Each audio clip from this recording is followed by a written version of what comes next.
ইনকিলাব মঞ্চ থেকে ঠিক সেই সময় ভারতে আমাদের ভাইদের রক্ত ঝরানো হচ্ছে। এবং দুঃখজনক বিষয় হচ্ছে যে তাদেরকে যে কোনো সাধারণ কারণে আসলে তাদেরকে হত্যা করা হয় নাই বা তাদের বাড়িঘর মানে গুড়িয়ে দেওয়া হয় নাই, বরঞ্চ এটা একটা জাতিগত নিধন চলছে ওইখানে। এবং আমরা যদি বলি, শুরুতে একটা কথা বলে নিচ্ছি যে ভারতে এখন যারা এই ধরনের নির্যাতনগুলো চালাচ্ছে তারা একটা পলিটিক্যাল এবং একটা একটা বিশিষ্ট একটা আদর্শ ধারণ করে। আপনারা জানেন যে হিন্দু ধর্ম বা হিন্দুইজম এইটার সাথে এখনকার যে হিন্দুত্ব বা উগ্র হিন্দুত্ববাদ এইটার আসলে পার্থক্য আছে। তো আজ যারা এই ধরনের নির্যাতনগুলো চালাচ্ছে তারা বেশিরভাগই তারা এন্টায়ারলি হচ্ছে কি আপনার হিন্দুত্ববাদী আদর্শে বিশ্বাসী। এখন তাদের এই আদর্শটা কেমন আমরা যদি ফিরে তাকাই, এদের আদর্শের ধারক বাহক হচ্ছে বীর সাভারকার নামক এক ব্যক্তি। সেই বীর সাভারকারের একটা বিখ্যাত বই আছে। আজ যে মুসলমানদের উপর যে নির্যাতন চালানো হচ্ছে এটার ধারক বাহক হচ্ছে হিন্দুত্ববাদ, এবং সেই হিন্দুত্ববাদের সংজ্ঞায়নটা তার দুইটা বইয়ের মধ্যে খুব ভালোভাবে উল্লেখিত আছে। একটা বই হচ্ছে six glory epochs of Indian history, এবং আরেকটা বই আছে সেই বইয়ের নাম হচ্ছে হিন্দুত্ব অথবা হিন্দুত্ব হু ইজ হিন্দু অথবা হু ইজ এ হিন্দু। এই দুইটা বইয়ের মধ্যে এখনকার যে হিন্দুত্ববাদ তার আসলে রূপক ব্যাখ্যা করা আছে।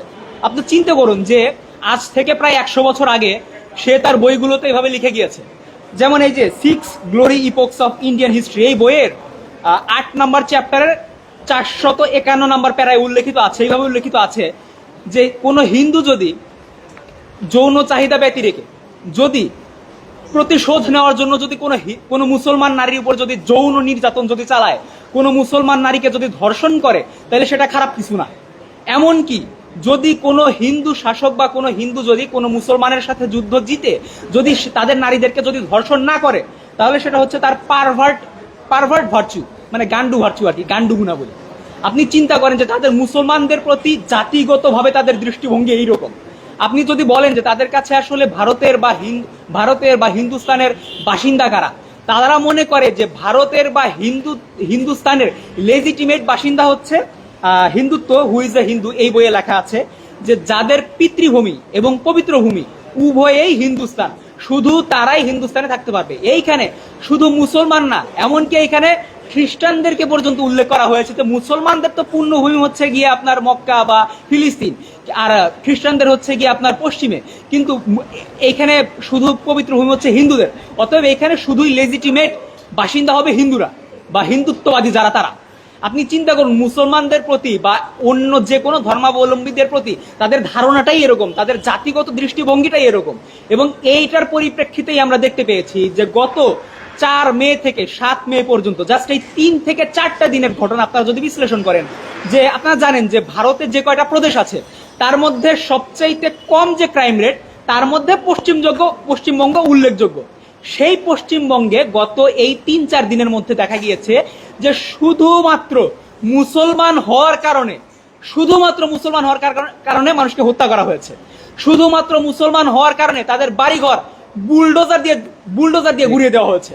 শুধু মুসলমান হওয়ার কারণে তাদের নামাজরত অবস্থায় তাদেরকে পিছন থেকে তাদেরকে মকারি করা হয়েছে। মানে কোন পর্যায়ের অবস্থা আপনারা চিন্তা করুন, মসজিদে পর্যন্ত হামলা হয়েছে। যেই পশ্চিমবঙ্গে পূর্ববর্তী সময়ে ক্রাইম রেট ছিল অত্যন্ত কম, সেই হচ্ছে পশ্চিমবঙ্গে বর্তমান অবস্থা। এবং এখন তো মাত্র শুরু, সামনে যে কোন পর্যায়ের ভয়াবহ অবস্থা ধারণ করবে আমরা কেউ নিশ্চিতভাবে বলতেই পারি না। এই হচ্ছে অবস্থা। এবং এতক্ষণ যা বললাম এটা তো শুধু ছিল পশ্চিমবঙ্গ নামক একটা প্রদেশের কথা। আপনারা চিন্তা করুন যে এটা তো কম মানে খারাপ অবস্থা বা নতুন শুরু হয়েছে। এন্টায়ার ভারতবর্ষের অবস্থা চিন্তা করেন বা এন্টায়ার ভারত রাষ্ট্রের কথা চিন্তা করেন, ইন্ডিয়া রাষ্ট্রের কথা চিন্তা করেন। সেখানে আপনারা ইতোমধ্যেই জানেন যে সেখানে আমরা দেখতে পেয়েছি কিছুদিন আগেও মুসলমান নারী সে পর্দা করে, সে মুখে নিকাব নিয়েছে, জয় শ্রীরাম স্লোগান দিয়ে তার মুখের নিকাব খুলে ফেলা হয়েছে ভাই। এবং তার পরবর্তী সময় আমরা দেখতে পেয়েছি যে সেখানে মসজিদের সামনে, এখনো ভিডিও পাবেন, মসজিদে নামাজ হচ্ছে, সেই মসজিদের সামনে বিশাল বড় গ্যাং নিয়ে সেইখানে ডিজে পার্টি করা হচ্ছে ভাই। সেইখানে মেয়েদেরকে নিয়ে ছেলেদেরকে নিয়ে সেখানে নাচানাচি করা হচ্ছে।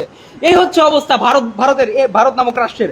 আপনারা চিন্তা করুন সেখানে এমন অবস্থা যে জুমার নামাজ পড়া অবস্থা আমরা দেখতে পেয়েছি যে জুমার নামাজ পড়ছে একজন মুসল্লি, সে নামাজ পড়ছে, তাকে পুলিশ গিয়ে পিছন থেকে পিটিয়ে বের করে দিচ্ছে ভাই, গণহারে পিটানো হচ্ছে তাদেরকে।